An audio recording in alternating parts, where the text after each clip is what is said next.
Hi guys! In this video, you're gonna learn how to play Spotify through your mic. Well, playing Spotify through your mic can be accomplished in a few different ways. First, use a virtual audio cable. One way to play Spotify through your mic is by using a virtual audio cable. This involves routing the audio from Spotify to the virtual cable and then selecting the virtual cable as your microphone input in your computer's audio settings. Number 2, use a music bot.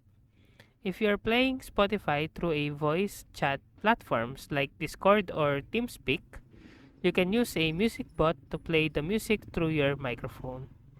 And last, use a physical audio cable. Another option is to use a physical audio cable to connect your computer's audio output to your microphone input. This can be done using a 3.5mm audio cable or an adapter that connects to your computer's audio output and microphone input. And that's it. That's how to play Spotify through your mic.